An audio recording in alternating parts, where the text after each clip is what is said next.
Hi friends, আমি সুমি নিয়ে চলে এসেছি আবার তোমাদের সাথে ছোট্ট একটা ব্লগ। খুবই ছোট্ট ব্লগটা আজকে শেয়ার করব। তো আজকে মানে হচ্ছে রবিবারের দিন সকালবেলায় একদম নাচ প্র্যাকটিস হয়। তো অন্য একটা বাড়িতে হয়, তো তারা নেই বলে আজকে আমাদের বাড়িতে হচ্ছে। তো বাচ্চাগুলো নাচ করলে খুব ভালো লাগে দেখতে, সত্যি করে। তো যার জন্য একটু সেই মুহূর্তটা তুলে রেখেছিলাম। তো কেমন আছো বলো তোমরা সবাই? আমি খুব ভালো আছি, আমার পরিবারকে নিয়ে আমি খুব ভালো আছি। আশা করি যে যেখান থেকে আমার ভিডিওটা দেখছো সবাই সুস্থ আছো।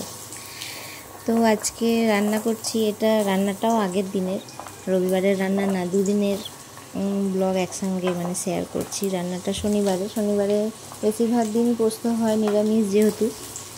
তো আমার এক বাংলাদেশের বন্ধু বলেছিল পোস্ত রান্নাটা কি একটু শেয়ার করবেন।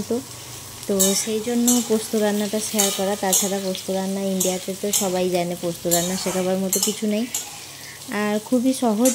এই যে তেলে আলুগুলো ভেজে নিলাম, ভালো করে তেলে আলুগুলো ভেজে নিতে হবে। তেলে আলুগুলো ভাজার পর ঝিঙে দিয়ে করব, যেহেতু এই যে ঝিঙেগুলো কেটে নিয়েছি, এই ঝিঙেগুলো দিয়ে দেবো।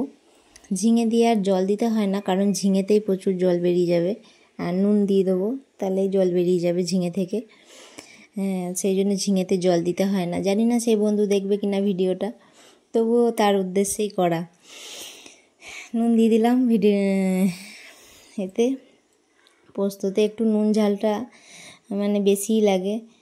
আর পোস্তটা আমি একটু শুকনো লঙ্কা দিয়ে বাটি, শুকনো লঙ্কা দিয়ে মানে করলে খেতে বেশি ভালো লাগে কাঁচা লঙ্কা থেকে, আর দেখতেও ভালো হয় আর কি, একটু লাল লাল হয়। তো কাঁচা লঙ্কা দিয়ে করলে অতটা স্বাদ হয় না। দেখো কতটা জল বেরিয়েছে বন্ধুরা, ঝিঙে দিলেই জল বেরিয়ে যায়। আলুও সেদ্ধ হয়ে গেছে, এবার পোস্তটা দিয়ে দেবো। এই যে এটা হলো পোস্ত। তো এই পোস্তটাই আমি বেটে নিয়েছি মিক্সিতে শুকনো লঙ্কা দিয়ে। এই যে বাটার পর এরকম হয়েছে।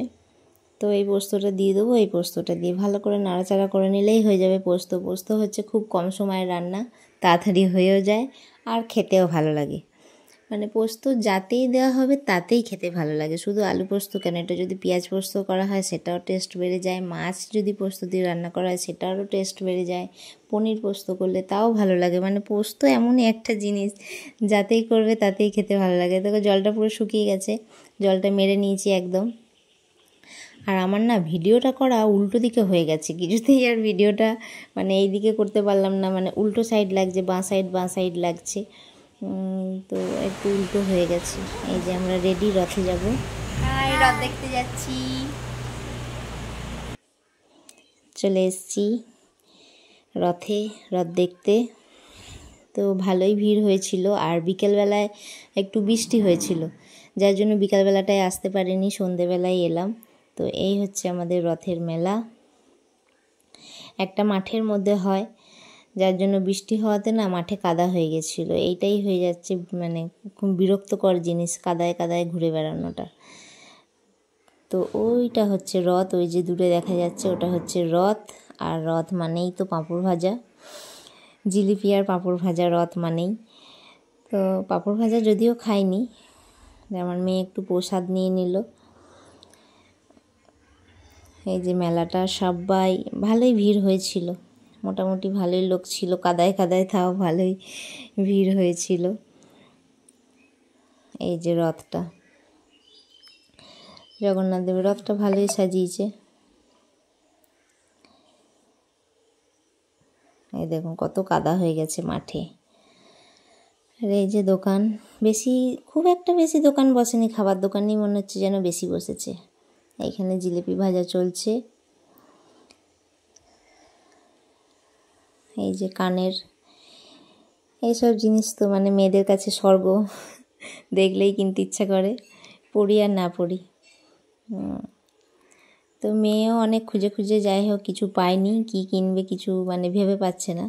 ও শুধু বলছে দোলনায় চাপবো, জাম্পিংগুলো আছে সেগুলোতে চাপবো বলছে। জাম্পিংয়ে চাপিস না, একে গরম আরও ঘেমে যাবি। আর এটা হচ্ছে ফুচকার দোকানে লাইন, দেখুন সব কটা ছেলে। ফুচকার দোকানে মেয়ে নেই, ছেলেদের ভিড় বেশি, তো সেটাই দেখালাম। একদিন মানে এটা নিয়ে আলোচনা হচ্ছিলো যে এখন মেয়েদের থেকে ছেলেদের ভিড়ই বেশি হয় ফুচকার দোকানে। তো যাই হোক, ছেলেদের পাশেই লাইন দিয়ে ফুচকা খেলাম, ওদের খাওয়া হয়ে যাওয়ার পর। তারপরে এই যে একটু আইসক্রিম খেলাম। আইসক্রিম খেতে বাড়ি, যেহেতু বৃষ্টি হয়ে গেছে কাদার মধ্যে, ভালো লাগছিল না বেশিক্ষণ ঘুরতে। তো বিকালবেলাটা যেতে পারিনি। বিকালবেলায় গেলে রথের দড়িটা টানা হয়, কিন্তু বাড়ি আসার সময় দেখছি রথটাকে নিয়ে, মানে যেখানে রাখার, মাঠে তো রথটা থাকবে না, যেখানে থাকে রথটা সেইখানে রথটা নিয়ে যাচ্ছে। তো আমার মেয়েকে বললাম যা যা যা একবার রথের দড়িটা ধরে নে, মানে ভাগ্যে থাকলে হয়েই যায়। ভাগ্যে ছিল রথের দড়িটা ওর ধরা টানা, সেই জন্য রথের দড়িটা একবারও ধরে নিতে পারলো। এই যে রথটা নিয়ে যাচ্ছে। তো আমার ব্লগটা এখানেই শেষ করলাম আজকে।